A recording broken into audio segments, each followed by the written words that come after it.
You're fired. Right here, right now. Open the door and listen, because you're done. Miranda Holt's voice sliced through the shabby hallway. Doors cracked open. A phone lifted, recording. The CEO looked wrong in this building. Tailored coat, polished heels, a folder held like a verdict. "You keep missing the point," she snapped. "You clock in, you clock out, and you act like you don't understand what I'm offering. You're replaceable. You've been wasting my time. And my resources." Behind the door, there was no scrambling, no pleading through the wood. Just the slow, steady click of a deadbolt. By the way, where are you watching from? Tell me in the comments below. Because what was happening beneath the surface wasn't a simple termination. It was power punishing a man for not bending. It was a woman used to obedience mistaking restraint for disrespect. And it was a single father learning that staying invisible didn't keep you safe. It only made your fall quieter. The door opened. Evan Calder stood there in a worn hoodie, work boots still on, eyes tired but unshaken. A small boy gripped the hem of his shirt, half hidden behind his hip.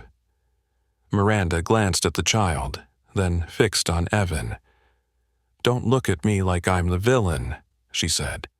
"This is a business decision."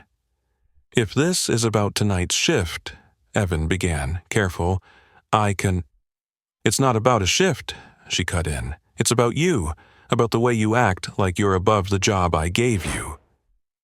The boy flinched at her volume. Evan's hand drifted back, resting gently on his son's head. Miranda stepped closer, voice dropping into something sharper. "I hinted. I made it easy. Opportunities, access, a private meeting, and you just stared past me like I was nothing." He hadn't missed the hints. He'd refused them, not from arrogance, because complications could cost him the one thing he couldn't replace. "I'm here to work," he said quietly. "That's all." Miranda's pride turned it into an insult. "Fine," she said. "Then work somewhere else. Your badge is revoked. Turn in your keys." Whispers rolled through the corridor. Evan saw the camera's tiny red light. Heat crawled up his neck, not anger, but exposure. The boy's breathing hitched. "Dad?" The question trembled with the start of a wheeze.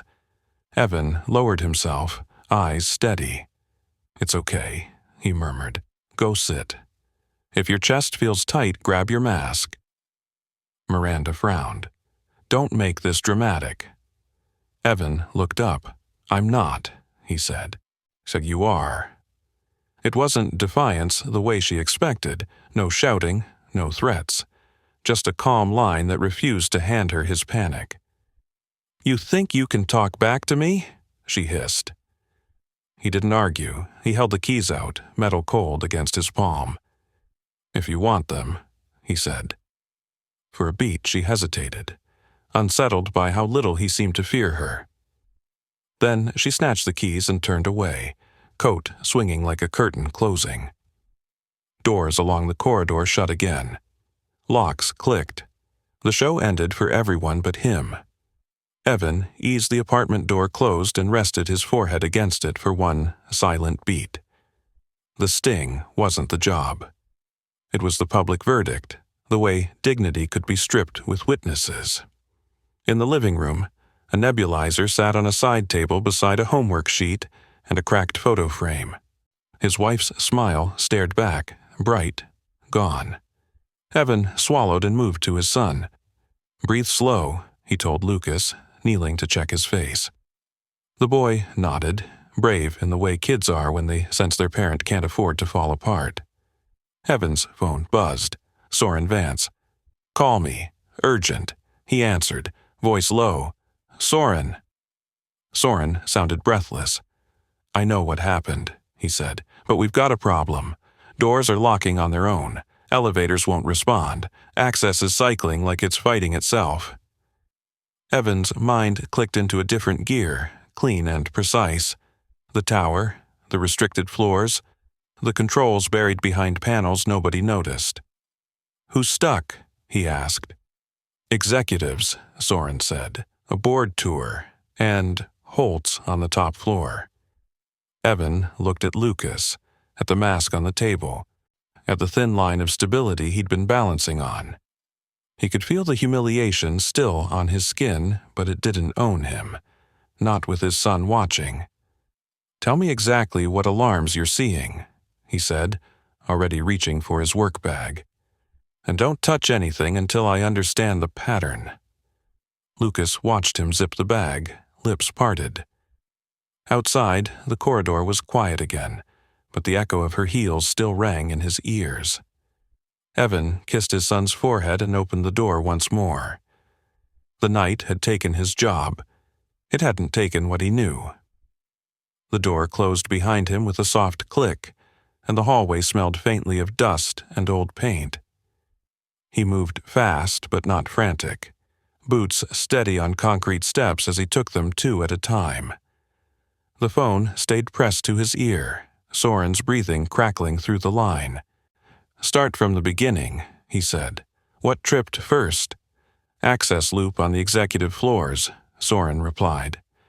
"Then emergency power rerouted without a trigger.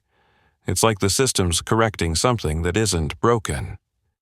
"It is broken," he said, pushing through the stairwell exit into the night air. "Just not where you're looking." Streetlights hummed as he crossed the parking lot, rain misting the asphalt. The corporate tower rose ahead, all glass and confidence, lights still burning on floors meant to be asleep. He paused by his car, opening the trunk, fingers finding familiar shapes by muscle memory alone. "Did anyone push an update?" he asked. "No," Soren said. "Holt ordered a freeze after the last audit. Nobody's supposed to touch core architecture." "That's the problem," he replied, sliding his bag onto the passenger seat. "You can't freeze something that was designed to adapt. It'll fight you." The engine turned over. Wipers smeared rain into thin silver lines. As he pulled onto the road, his mind mapped the building from the inside out. The hidden panels behind brushed steel, the service routes executives never saw, the redundancies stacked like quiet insurance. He hadn't walked those paths in months, but they hadn't left him. "What's her status?" he asked. "Pacing," Soren said. "Angry. She keeps asking why the overrides won't accept her clearance." A corner of his mouth twitched, humorless. "Because clearance isn't authority," he said. "It's permission." Traffic thinned as he neared downtown. Sirens wailed somewhere distant, a reminder that emergencies didn't wait for pride to settle. He thought of Lucas, of the way his son's eyes had searched his face for cracks. That image tightened his grip on the wheel. "Soren," he said, softer now, "I need you to trust me."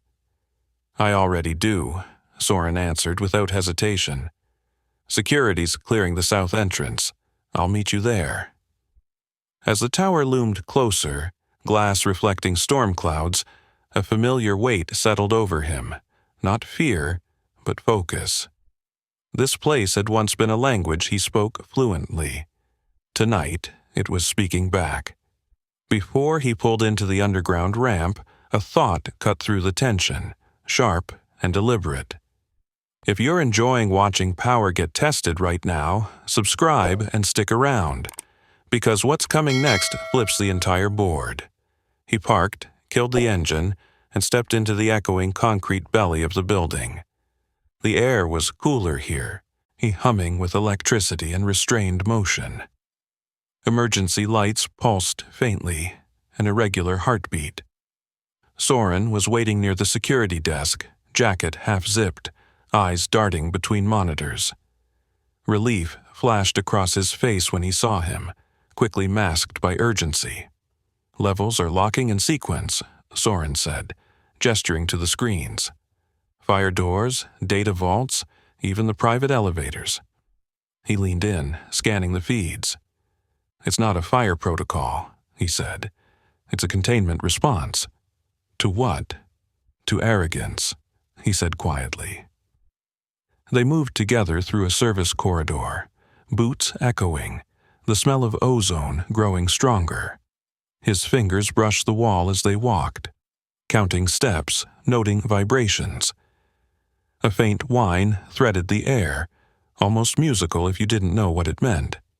They rerouted power through the auxiliary spine, he said, trying to isolate costs. That spine was never meant to carry executive load. Soren swallowed. Can you fix it? Yes, he said, but not from upstairs. They stopped at an unmarked door. He knelt, pulling a screwdriver from his bag, popping the panel with practiced ease.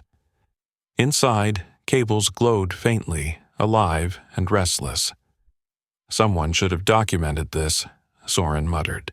He shook his head. They did. Then they buried it. As he worked, alarms blared briefly overhead, then cut out.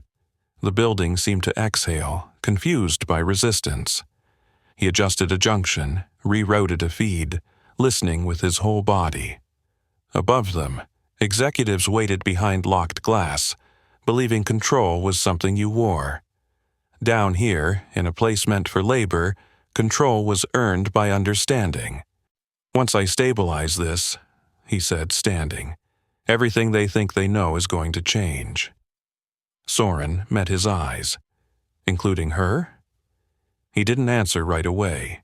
He pictured the hallway, the folder like a verdict, the child behind his leg. Then he nodded. Especially her. They headed deeper into the building, lights flickering in reluctant acknowledgement. The tower had challenged the wrong person, and for the first time that night he wasn't reacting. He was taking back ground. The corridor narrowed as they moved deeper, the polished world above replaced by raw concrete and exposed conduits. Each step forward felt like crossing an invisible border, the kind no executive badge ever granted access to. The hum in the walls grew louder, vibrating through his boots and up his spine, a frequency he recognized like a familiar voice raised in distress.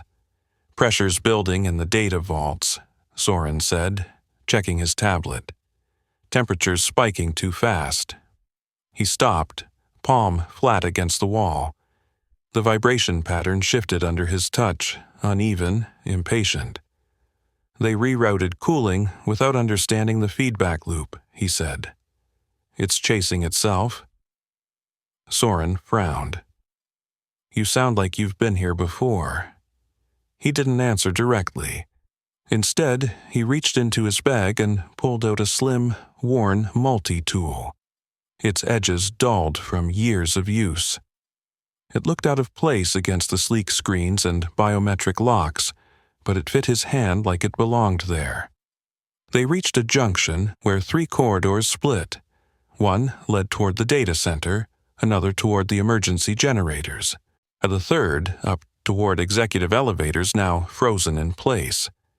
Red lights blinked overhead, a silent warning. Which one?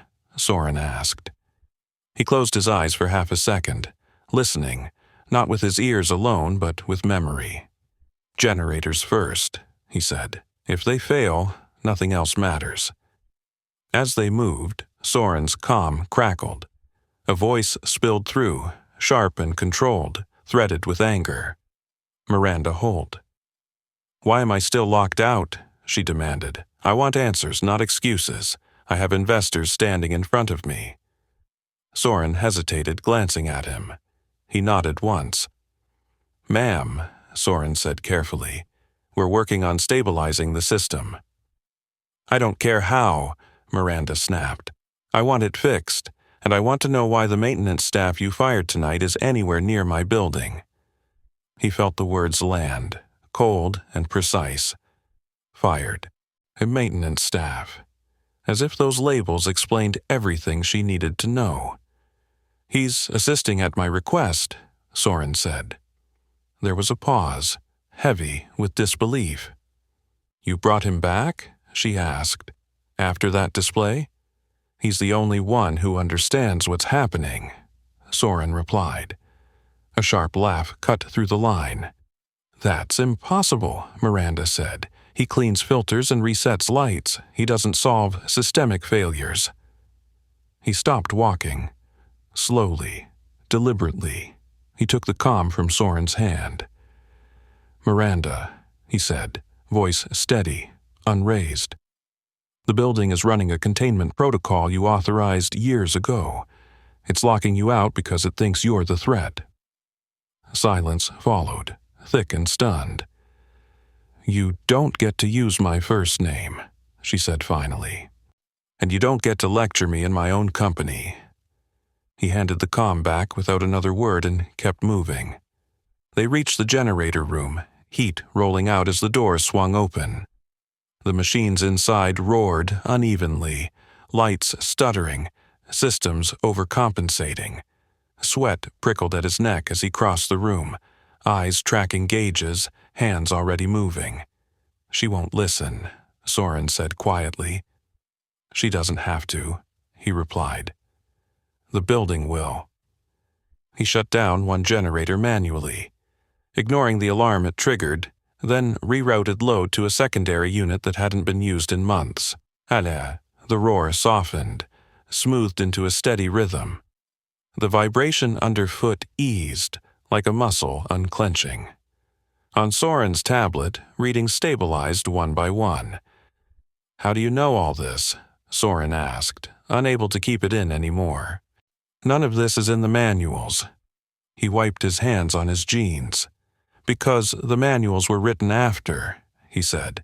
This was built before people trusted documentation. They moved back into the corridor, alarms fading behind them. Overhead, lights brightened incrementally, confidence returning in cautious steps. As they passed a security office, a junior analyst stared at him, eyes wide. Are you the guy from maintenance? She asked, half awed, half confused. He gave a brief nod, already moving past. Labels were convenient. They kept people comfortable. The comm crackled again. Miranda's voice returned, tighter now. Systems are responding, she said. What did you do? Corrected a mistake, he replied. I want you on the executive floor, she ordered. Now. He slowed, considering the words. The boy at home flashed through his mind. Or the hallway, the keys, the way power assumed obedience. I'll come up, he said, when it's safe. You don't set the terms, she snapped. He stopped fully this time, turning so Soren could see his face. Calm, unshakable. I do tonight, he said, and ended the call. Soren exhaled slowly. You realize what you're doing. Yes, he said, and so will she. They headed toward the stairwell that led upward, toward glass and witnesses, and the kind of exposure you couldn't undo. Behind them, the building settled into alignment, responding to hands that knew it intimately. Above, executives waited, unaware that the quiet man they dismissed was about to step into their world. Not as maintenance, not as staff, but as the axis everything turned on. And this time, he wasn't invisible. The stairwell door shut behind them with a hollow clang, sealing off the low mechanical hum of the generator room. Here, the air felt different. Cooler, filtered, carrying the faint scent of polished metal and recycled air.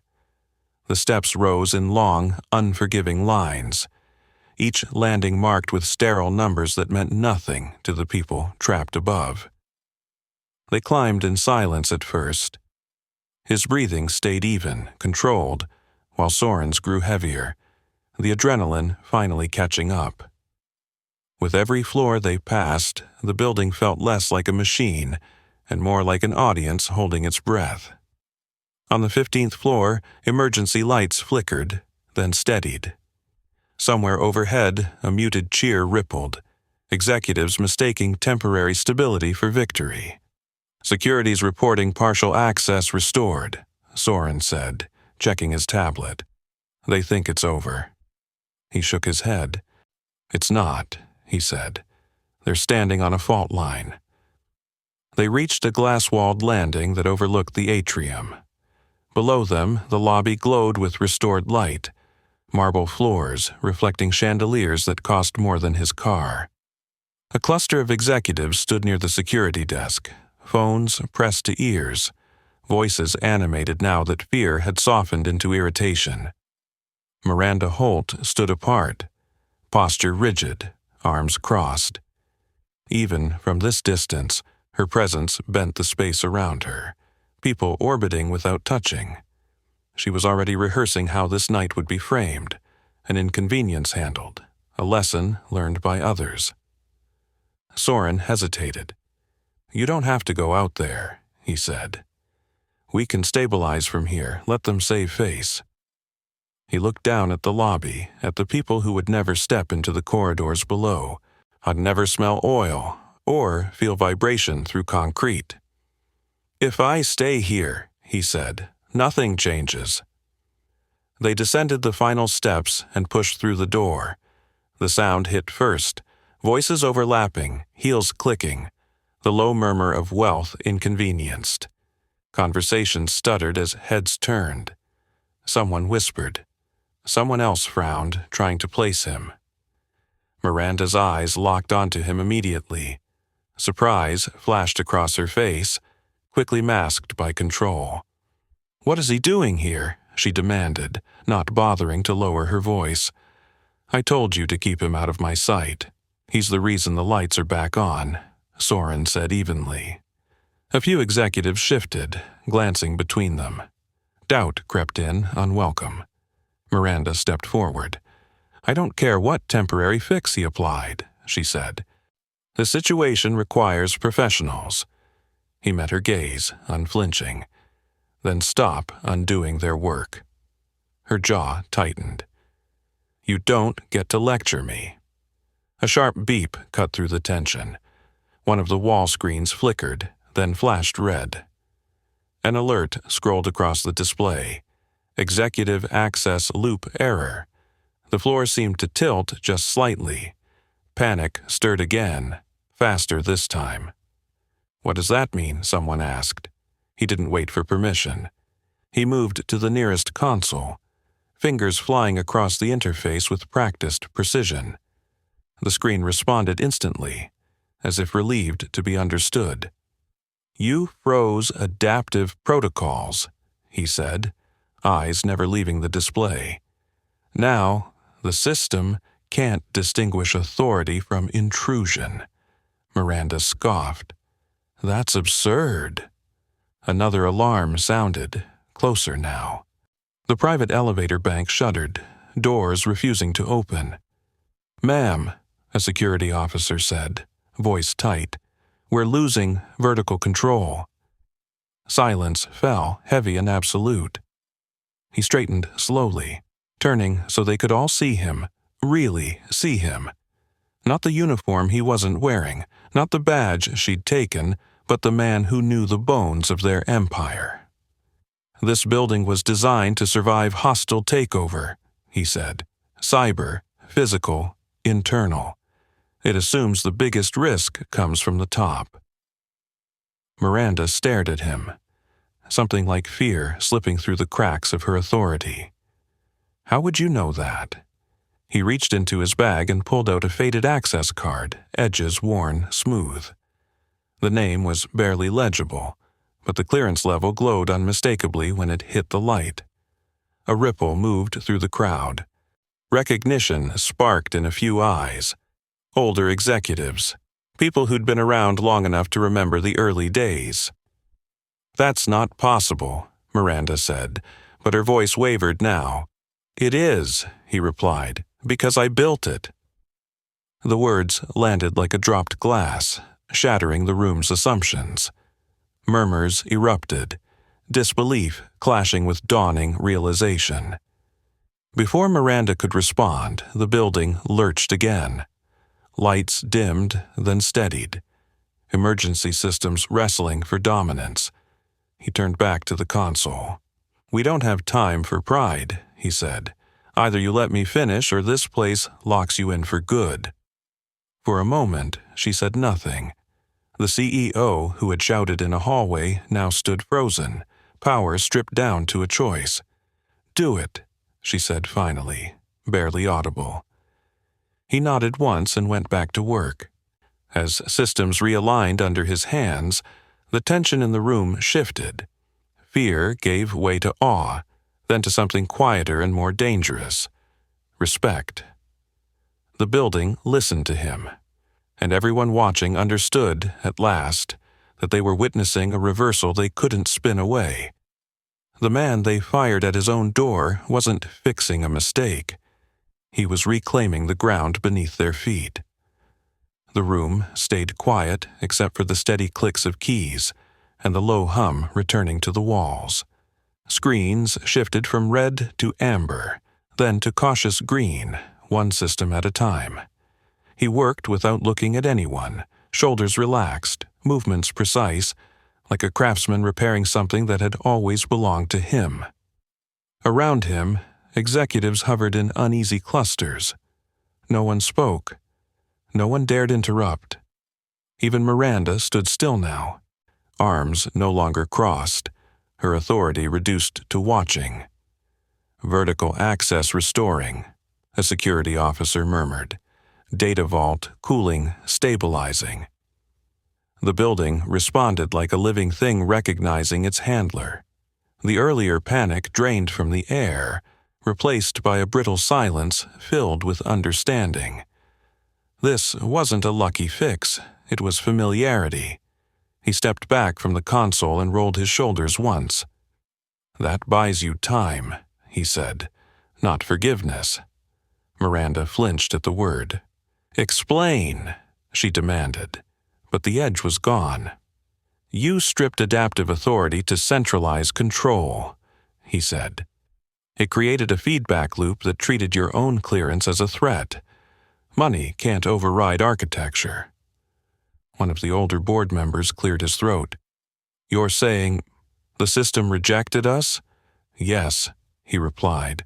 "Well, because it was built to protect the company from ego." A few heads turned toward Miranda before they could stop themselves. She noticed. Color crept into her cheeks. Not anger this time, but exposure. "If you're wondering how someone you dismissed could do this," he continued calmly, "it's because the foundation never forgets its architect." A murmur rippled through the group. Recognition sparked, names whispered, memories stirred. This wasn't revelation by announcement. It was exposure through consequence. Soren stood near the security desk, watching the shift with something like awe. He caught his eye and nodded once, a silent acknowledgement of trust repaid. Before the moment could dissipate, he spoke again, voice carrying just enough. "If this kind of reversal matters to you," he said evenly, "subscribe and stay with us, because power looks very different when it's tested in public." The interruption felt natural, almost disarming. A few executives blinked, pulled briefly out of their spiraling thoughts, then sank back into them deeper than before. Miranda straightened. "You don't work here," she said, grasping for footing. "Whatever you were before, you gave that up." He met her gaze, unblinking. "I didn't give it up," he said. "I stepped away. There's a difference." "Then why come back?" she asked, quieter now. He thought of a small apartment, a nebulizer on a table, a boy learning too early how fragile stability could be. "Because you turned this into something my son would pay for," he said, "and I don't allow that."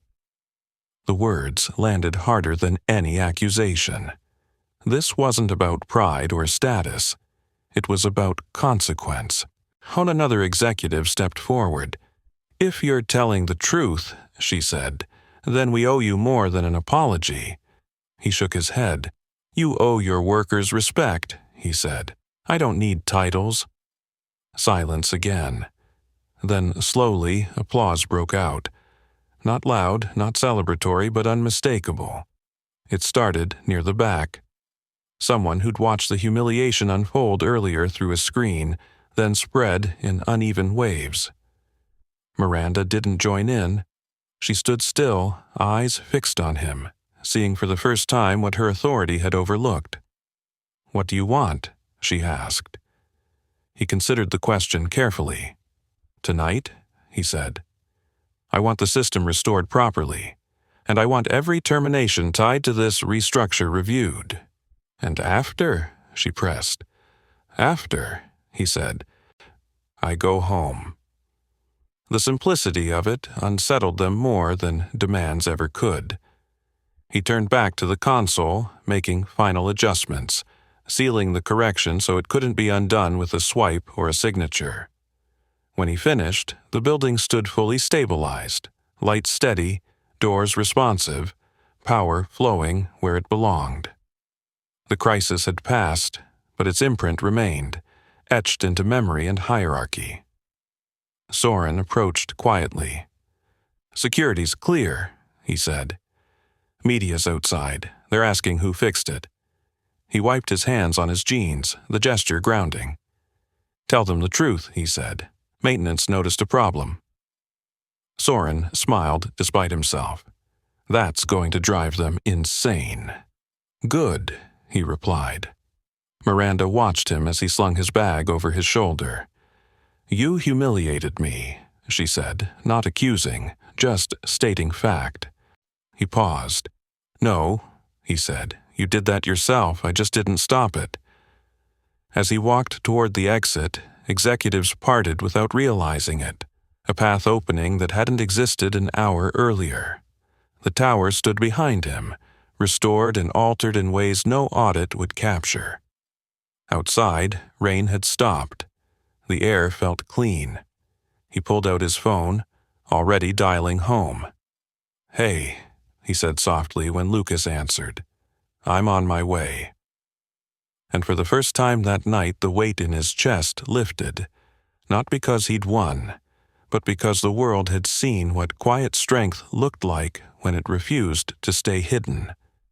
The call ended as he reached his car, the screen going dark while the echo of his son's voice lingered in his ears. He sat behind the wheel for a moment, forehead resting against the steering wheel, letting the adrenaline bleed out slowly. The tower loomed in the rearview mirror, all glass and certainty, but it felt different now, like something that had been forced to remember where it came from. He pulled out of the garage and merged onto the street, traffic thin and subdued after the storm. Inside the car, the quiet pressed in, giving space for thoughts he'd kept boxed away. He hadn't planned to expose anything tonight. Survival had been the only goal. But survival had a way of tearing masks off everyone involved. At the first red light, his phone buzzed again. This time, it wasn't Soren. Lena Mar's name flashed on the screen. He considered letting it go to voicemail, then answered. "Yes? I won't take much of your time," Lena said, voice controlled but strained. "I just wanted to say I didn't know about you and about what you built." "You weren't meant to," he replied. She exhaled slowly. "They're tearing through records upstairs. Old files, archived directories no one's touched in years." "That's expected," he said. "They'll want proof that doesn't involve admitting they were wrong." There was a pause. "Miranda's furious," Lena added. "Not at you, at herself." He didn't respond to that. Accountability was her burden, not his. "I saw the hallway footage," Lena said quietly, "from your building, the firing." His jaw tightened despite himself. "Then you saw enough." "I saw too much," she said, "and so did the board." The light turned green. He drove on, city lights streaking past. "What are you calling to ask?" he said. "Nothing," Lena replied. "Just, if you ever need someone inside who remembers tonight accurately, I'm here." He nodded once, and though she couldn't see it. "Take care, Lena." When the call ended, the car felt lighter, like it was carrying less of the night with it. He turned into his neighborhood, rows of aging buildings softened by porch lights and familiarity. This was where power didn't visit unless it had to. Upstairs, Lucas was waiting on the couch, blanket around his shoulders, eyes bright with relief. He dropped his bag by the door and knelt, pulling his son into a careful hug. "Did you fix it?" Lucas asked. "Yes," he said, "and no one got hurt." Lucas nodded, satisfied with that much. "You look tired," he smiled faintly. "That's okay." Later, after the nebulizer hissed and the apartment settled into sleep, he sat alone at the small kitchen table. The keys Miranda had taken were gone, but his old multi-tool lay beside his hand, the metal worn, smooth by years of honest work. He turned it over once, grounding himself in its weight. His phone buzzed again. This time, it was a news alert. "Corporate lockdown averted by former systems architect," it read. He stared at the screen, pulse quickening. They'd moved faster than he expected. The article was sparse but accurate enough, crediting legacy system knowledge and unanticipated architectural insight. No name yet, but that wouldn't last. Another notification followed, then another. "Board calls emergency session. CEO's authority. Questioned after infrastructure failure. Worker termination practices under review." He set the phone face down and closed his eyes. Public exposure had a momentum of its own once it started. You couldn't direct it, only decide whether to stand in front of it or run. A knock sounded at the door. He froze for half a second, then stood and opened it. Soren stood there, jacket damp, expression conflicted and earnest. "I know it's late," he said. I needed to say this in person." "Come in," he said. They stood in the small kitchen, the contrast between corporate urgency and domestic quiet almost absurd. "They're asking questions," Soren said. "The kind that don't stop once they start." "I figured." Soren looked around, noticing the modest furniture, the child's backpack by the door. "You didn't deserve any of what happened tonight," he said. "No," he agreed, "but it happened anyway. They want you back," Soren added. "Not officially yet, but it's coming. A title, compensation, control." He leaned against the counter, arms crossed loosely. "And what do you think?" Soren hesitated. "I think they're afraid," he said. "And that's not the same as respect." A faint smile tugged at his mouth. "Good answer." Soren shifted his weight. "What will you do?" He glanced toward the bedroom door where his son slept, then back at Soren. "I'll listen," he said. "That's all." Soren nodded, relief and uncertainty mixing in his eyes. "Whatever you decide, tonight changed things." "Yes," he said quietly. "It did." After Soren left, he stood at the window, watching headlights pass below. Somewhere across the city, Miranda Holt was likely doing the same, counting losses that couldn't be measured in dollars. The exposure was no longer just about what he knew, it was about what they'd chosen to ignore. And now, none of them could pretend they hadn't seen it. Morning came quietly, a gray light slipping through the thin curtains and settling over the apartment like a question that didn't demand an immediate answer. He woke before the alarm, body still tuned to the night's tension, every sound registering a second longer than usual. From the bedroom down the hall came the soft rhythm of Lucas's breathing, steady and even, and that alone anchored him. He made coffee and stood by the sink, staring at nothing as the kettle clicked off. The phone lay on the counter, face down, heavy with what it carried. He didn't need to look to know there would be more alerts, more speculation, more people suddenly remembering his existence.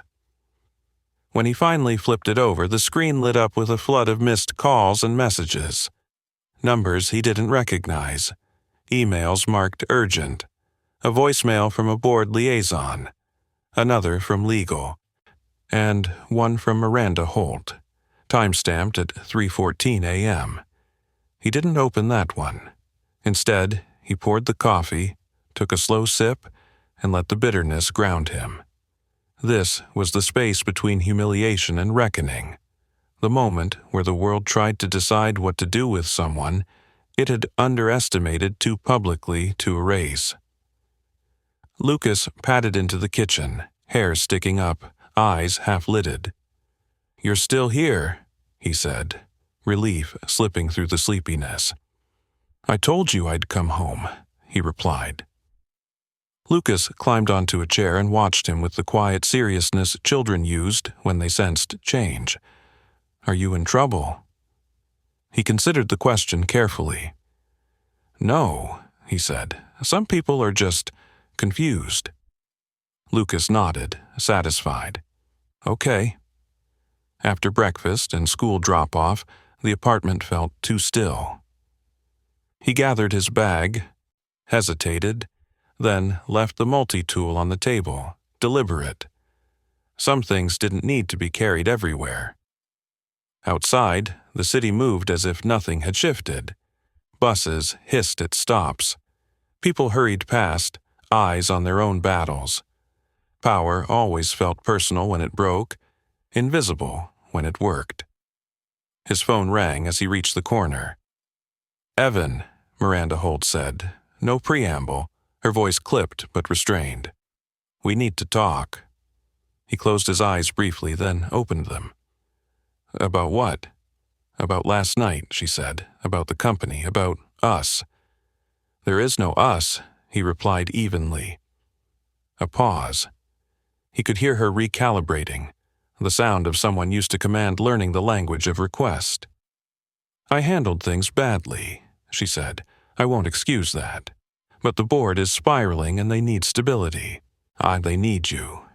He leaned against a lamppost, feeling the cool metal through his jacket. "They needed me before," he said. "They just didn't value me." "That's not true," she said quickly. He waited. Her silence answered for her. "Meet me," she said finally. "Public place, no offices, no lawyers, just talk." He looked up at the sky, pale and undecided.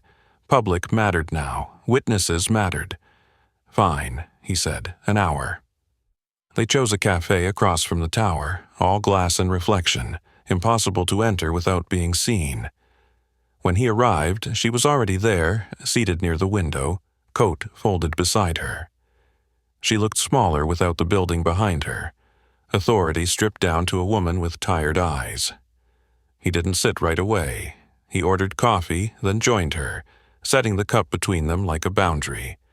"You humiliated me," she said quietly. "You humiliated yourself," he replied, not unkindly. She flinched, then nodded. "Fair." Outside, pedestrians slowed, some glancing in recognition. Phones lifted discreetly. The story had legs now. "The board wants you reinstated," she said, "with expanded authority, oversight, compensation that reflects—" "Stop," he said. "You're still talking like this is a transaction." Her mouth tightened. "Then what is it?" "It's accountability," he said, "and repair."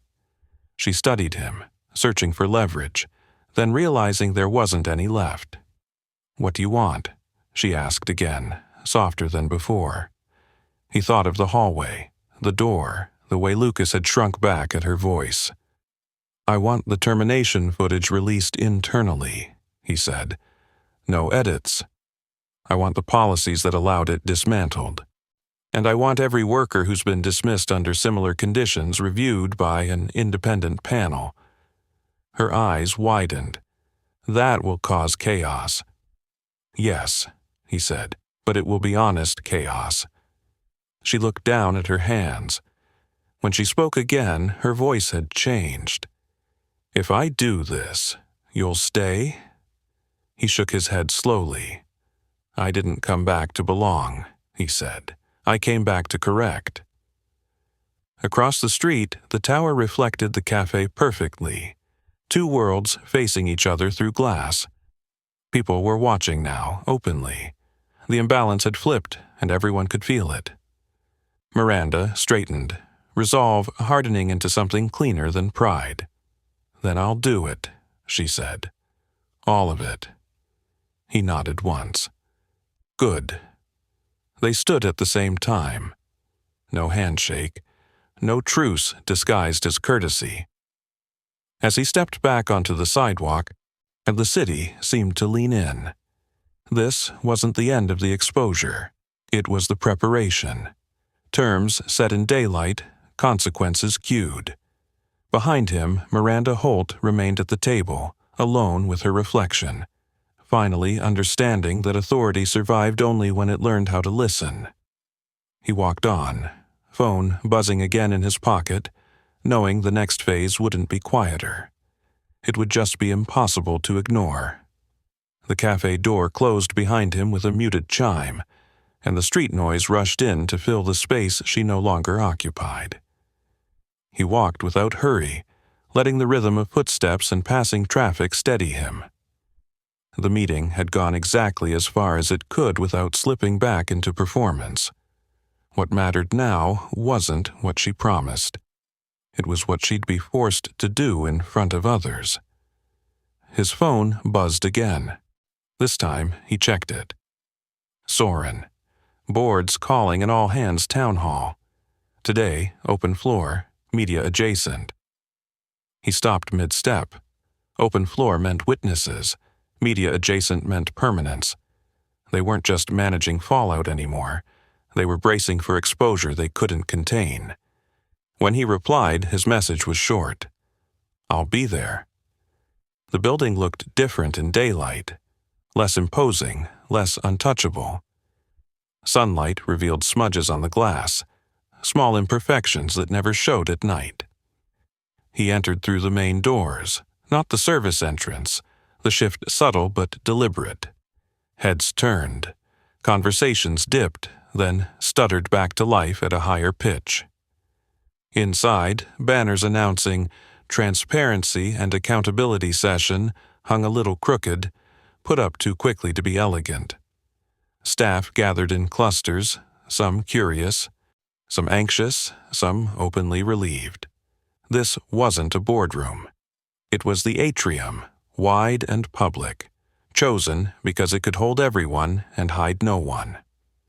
If you've ever watched Power Scramble when the spotlight turns on, subscribe and stay with us, because this is where preparation turns into proof. He stood near the back, hands in his pockets, letting the moment find him. Lena caught his eye from across the room and gave a small nod. Soren stood near security, posture alert but calm. The machine was assembled. Now it would be tested. Miranda Holt stepped onto the small stage at the front, microphone in hand. There was no dramatic entrance, no music. Just a woman standing in front of her workforce with nowhere left to retreat. "Thank you for coming on short notice," she began. Her voice carried, steady but stripped of its usual steel. Last night exposed failures, technical and cultural, that this company can no longer ignore. A murmur rippled through the crowd. She continued, outlining the lockdown, the architectural misjudgments, the decisions that had centralized power at the cost of resilience. She didn't name him yet, but she didn't need to. Every eye flicked toward the back of the room. "And," she said, pausing, "it exposed how we treat people when we believe they can't answer back." That landed harder. She gestured toward him. Evan Calder. The name moved through the atrium like a held breath released. Phones lifted openly now. No more pretending this was internal. He stepped forward, not to the stage, but to the open space below it. He didn't want elevation, he wanted alignment. Miranda looked down at him, then past him, addressing everyone. "Why, what happened to him should not have happened," she said. "Not in a hallway, not in front of a child, not anywhere. The words were clean, necessary, not yet enough. He spoke then, not loudly, but clearly. "I don't want apologies," he said. "I want process." The room leaned in. "For every person here who's been dismissed without dignity," he continued, "for every role treated as disposable because it didn't come with a title, I want review. Independent, documented. And I want the footage released internally, unedited."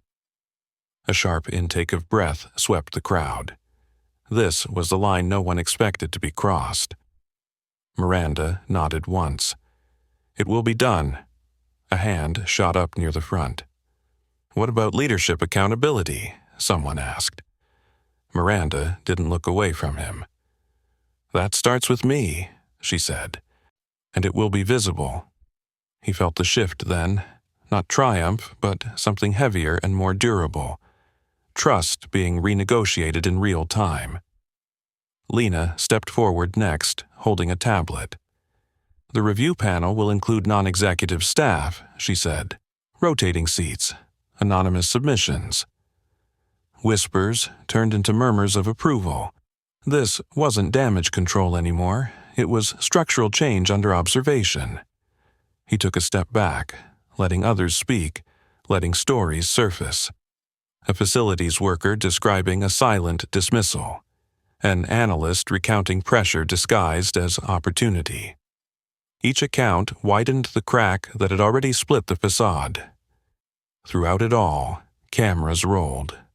When the session finally adjourned, the atrium buzzed with something new.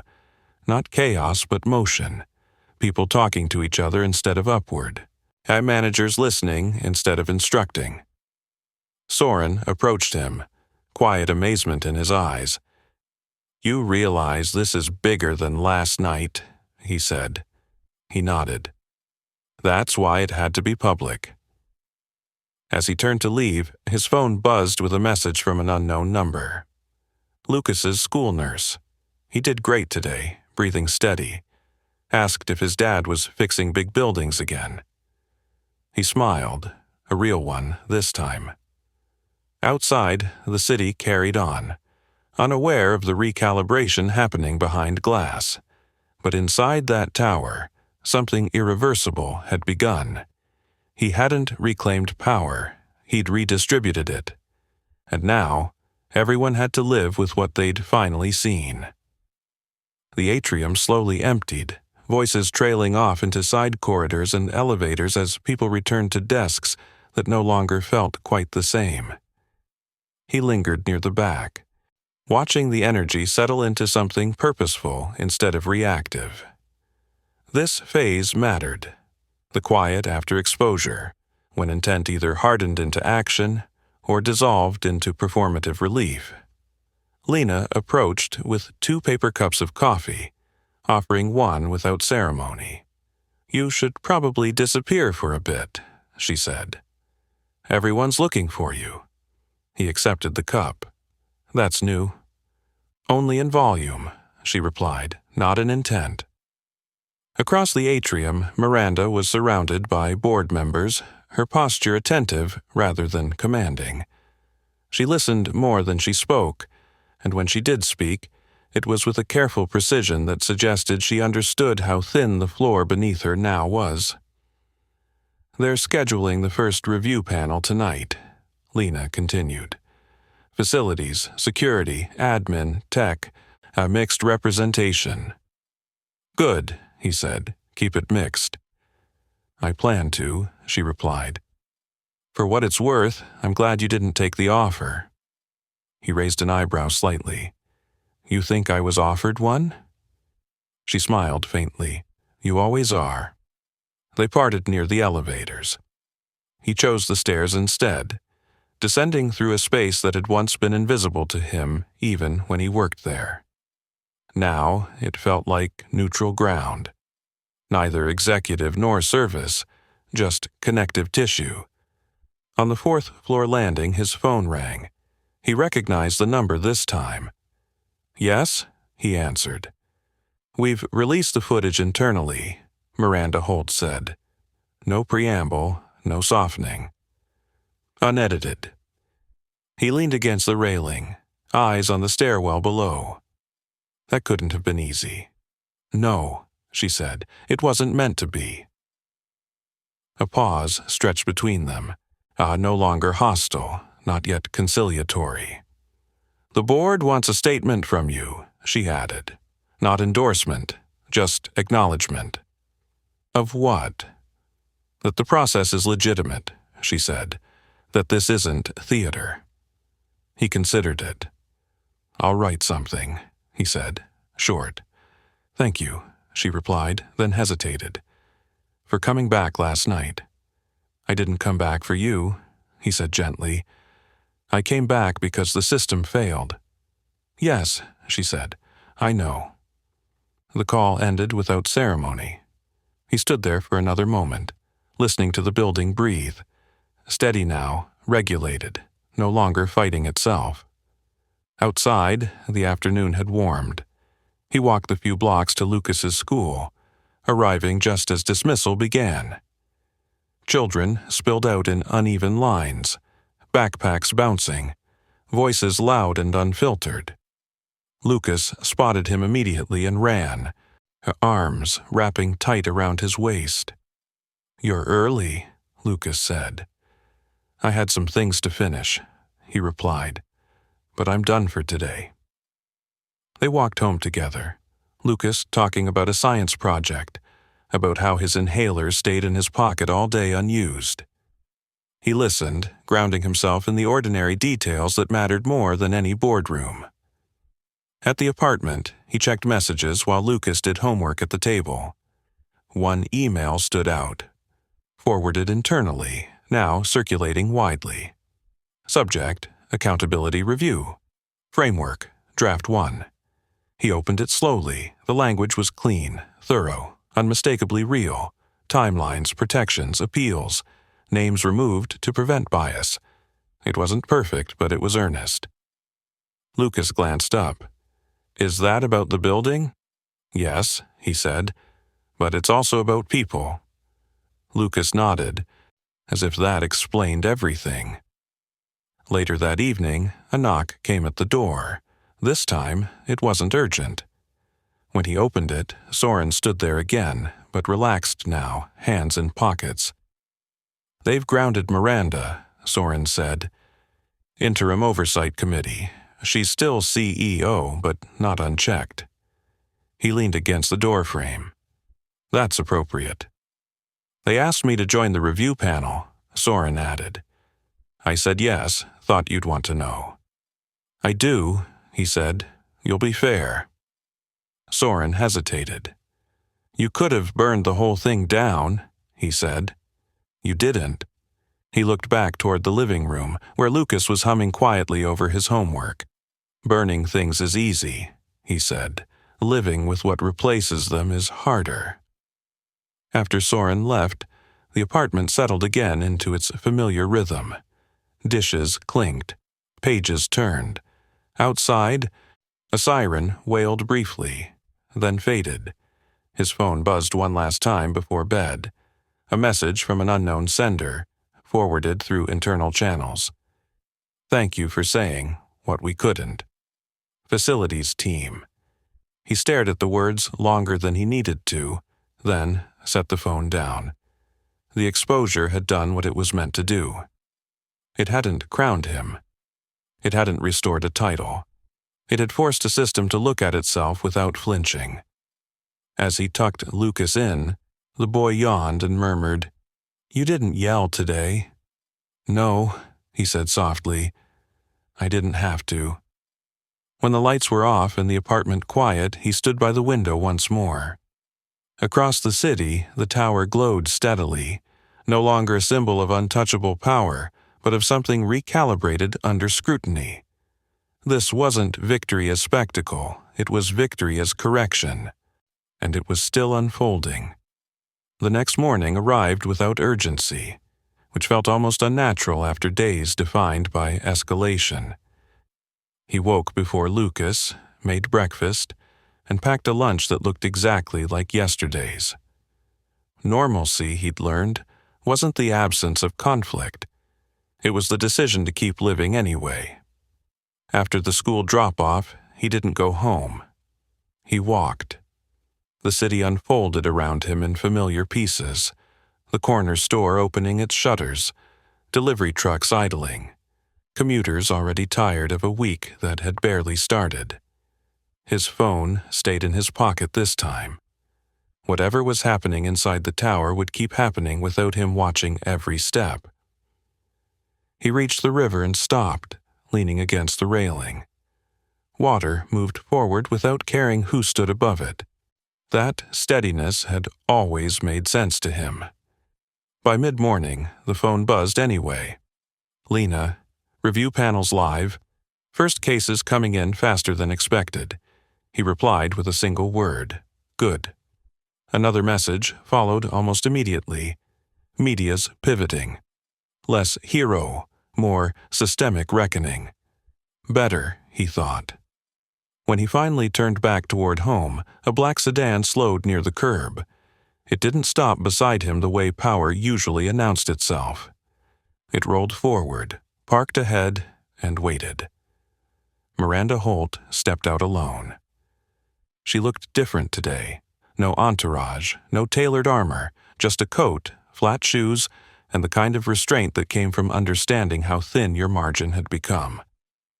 "I won't take much of your time," she said. "You already did," he replied, not unkindly. They stood facing the river, not each other. The city moved behind them, uninterested in hierarchy. "I signed the interim governance order this morning," she said. "Independent oversight, term limits on executive emergency powers, worker representation on all termination reviews." He nodded once. "That's a start." She swallowed. "I'm not asking for forgiveness." "Good," he said. "That's not how this works." She turned to him then, eyes searching but steadier than before. "I misread you," she said, "and I misused my authority." "Yes," he agreed simply. The honesty landed without drama, which unsettled her more than anger ever had. "They want to offer you a permanent advisory role," she continued. "External, non-executive. You'd have real influence." He considered it, not the prestige, but the leverage. Influence wasn't inherently corrupt. It just required boundaries. "I'll think about it," he said. "But if I say yes, it's on my terms." She nodded. "I expected nothing less." Silence stretched, companionable and strange. "I saw the footage again," she said quietly. "The hallway." He closed his eyes briefly. "Then don't watch it again," he said. "Watch what happens after." She looked out at the water. "That's harder." "Yes," he said, "it is." A gust of wind lifted the edge of her coat. For the first time since he'd known her, she looked uncertain in a way that wasn't strategic. "Take care of your son," she said at last. "You're good at that." He opened his eyes. "That's the only role I never stepped away from." She nodded, accepting the boundary, and walked back to the car. This time it pulled away without spectacle. At home, he found a message from Lucas's teacher praising his focus and asking about the science project. He smiled and replied, offering help after dinner. The rest of the day passed quietly. He fixed a loose cabinet hinge, folded laundry, answered one call from a reporter, and declined 3 others. Quiet resistance, he'd learned, was still resistance. That evening, as Lucas worked on diagrams at the table, he explained airflow using a straw and a cup of water. Lucas listened, eyes bright. "You should teach," Lucas said suddenly. He paused. "Maybe," he said, "one day." When Lucas went to bed, he checked his phone one last time. A new internal memo had been leaked, unavoidable now. Executive accountability, measures ratified. Effective immediately. He set the phone down gently. The exposure had reached its final stage. Not applause, not punishment. Institutional change. and he hadn't needed to stand at the center of it to make it real. As the apartment lights dimmed and the city settled, he understood something clearly for the first time since the hallway door had opened. Power didn't need to be seized to be corrected. Sometimes it just needed to be seen, then reshaped by people who refused to disappear. By the end of the week, the story stopped being about a single night and started becoming a pattern people could point to. Internal bulletins replaced gossip. Schedules changed. Committees met without cameras, then released minutes anyway. The tower felt quieter, not because fewer people spoke, but because fewer people shouted to be heard. He noticed it when Soren called, voice steadier than usual, talking about procedures instead of emergencies. "They're following through," Soren said. "Not perfectly, but really." He believed him. Real change always sounded dull from the outside. That afternoon, he returned to the building once more, not summoned, not spotlighted, just invited to observe the first completed review. The room wasn't a boardroom this time. It was a converted training space with folding chairs and plain walls. Facilities sat beside finance, security beside interns. No hierarchy, just names on placards. He stayed near the back, hands in his pockets, listening. Stories came out slowly at first, then with momentum. A night guard dismissed after reporting a malfunction. An assistant pressured into silence. A technician blamed for a decision made far above her pay grade. Each account was logged, verified, and answered with process instead of dismissal. No one looked at him while they spoke, and that mattered more than applause. Miranda arrived late and took an empty chair. No announcement, no acknowledgement. She listened, pen still, jaw tight. When her turn came, she stood without preamble and spoke plainly about authority misused and trust eroded. It wasn't absolution. It was exposure continuing its work. He didn't feel satisfaction. He felt relief. When the session ended, people lingered, not to network, to talk. A facility supervisor thanked him quietly. An analyst nodded, eyes bright with something like courage. None of them asked for anything. That told him enough. Outside, Lena caught up with him near the doors. "The board finalized the advisory offer," she said. "External, limited scope, you can say no." "I know," he replied. "And if you say yes, then it stays limited," he said. "That's the point." She smiled. "You're hard to corner. That's intentional." He left the building without looking back, walking the long way home through streets he recognized. The city felt unchanged, which was how it should be. Systems were meant to adapt quietly, not announce themselves. At the apartment, Lucas was sprawled on the floor, surrounded by papers and markers. He looked up. "You're late." "Only a little," he said. Lucas held up a diagram. "Airflow," he explained proudly.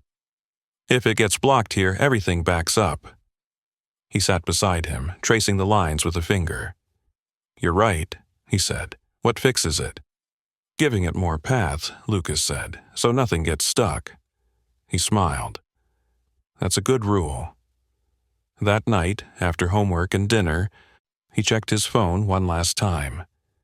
A message from Miranda waited, shorter than any before. Oversight Committee passed unanimously. "Thank you for not letting this disappear." He read it once and set the phone down. Gratitude didn't need reply. Later, standing at the window, he watched lights flicker on across the city. Somewhere, policies were being rewritten. Somewhere else, someone would think twice before raising their voice in a hallway. The ripple wasn't loud, but it was wide. He thought back to the door opening, to the judgment delivered like a sentence. Power had expected him to fold, to shrink, to disappear. Instead, it had been forced to look at itself in public and adjust. Lucas yawned from the bedroom doorway. "You coming?" "Yes," he said, turning off the light. As he tucked his son in, he understood the shape of what had happened. Dignity restored didn't always look like triumph. Sometimes it looked like quieter rooms, fairer rules, and a child who slept without wheezing. When the apartment finally settled into silence, he lay awake for a few minutes longer, not replaying the past, but considering the future. He would accept the advisory role, he decided. Limited, watched, useful. Enough to keep the paths open. The system had been exposed. Now it would have to keep breathing. The weekend arrived without announcements, and that felt like its own kind of victory. No alerts, no meetings, no urgent calls slicing through breakfast. He woke to sunlight instead of vibration, to the quiet certainty that for once nothing was about to collapse if he stepped away.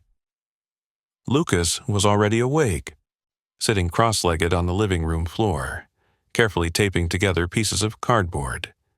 Tubes, vents, arrows drawn in marker. A small city of airflow and possibility. "What are you building?" he asked, leaning in the doorway. "A better system," Lucas said seriously. "One where if something breaks, it doesn't break everything." He smiled and sat down beside him. "That's ambitious." Lucas shrugged. "You did it." He didn't correct him. Children were allowed to simplify truths adults spent years complicating. Later, they walked to the park, the kind with rusted swings and uneven paths that didn't pretend to be anything else. Lucas ran ahead, laughing, lungs strong, while he watched from a bench, phone face down in his pocket. The world didn't know where he was, and for the first time in days that felt right. When the phone finally buzzed, he checked it without tension. Lena. Media cycles moved on. Policies are live, reviews ongoing. You did what you came to do. He typed back slowly. Good. Keep it that way. Another message followed. This one from an unknown number. Facilities Review Panel. Thank you for not speaking for us. Thank you for making space. He read it twice, then locked the screen. That was the outcome he'd wanted, even if he hadn't known how to name it at first. On the walk home, Lucas skipped along the curb, arms out like wings. "Do you have a job now?" he asked suddenly. He thought about the question. About titles offered and declined.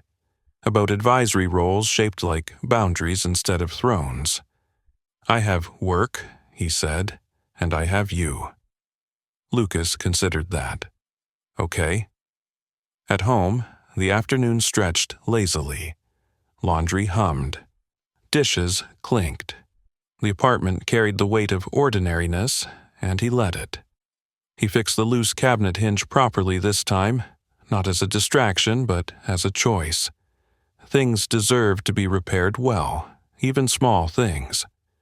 As evening settled, he checked one final message waiting in his inbox. The advisory agreement. Clean language, clear limits. Oversight baked into the structure. Influence without dominance. He signed it electronically and sent it back without ceremony. Not because he needed to be inside again, but because systems, once exposed, needed guardians who remembered where the cracks formed. That night, after Lucas fell asleep, he stood by the window one last time. The tower glowed in the distance, steady and restrained. Not conquered. Corrected. Its lights no longer felt like a challenge. Just another part of the city, subject to the same gravity as everyone else. He thought about the hallway, the raised voice, the certainty with which power had declared him finished. He thought about the door opening anyway. About calm refusing to perform panic. About exposure doing what confrontation never could. This hadn't been a story about revenge, or even redemption. It was about attention. Who was allowed to command it, and who was expected to disappear without it? His phone buzzed softly, one last time. A notification from a community forum, resharing the internal footage with commentary stripped away, context restored, outrage cooling into reflection. He didn't open it. Some stories didn't need to be watched again. They needed to be learned from. He turned off the light and went to bed, the apartment settling around him, secure in its quiet. And tomorrow would bring routines, meetings with limits, work that mattered because it stayed small enough to serve real people. Before sleep took him, one thought settled clearly, finally complete. Power had knocked on his door and yelled that he was fired.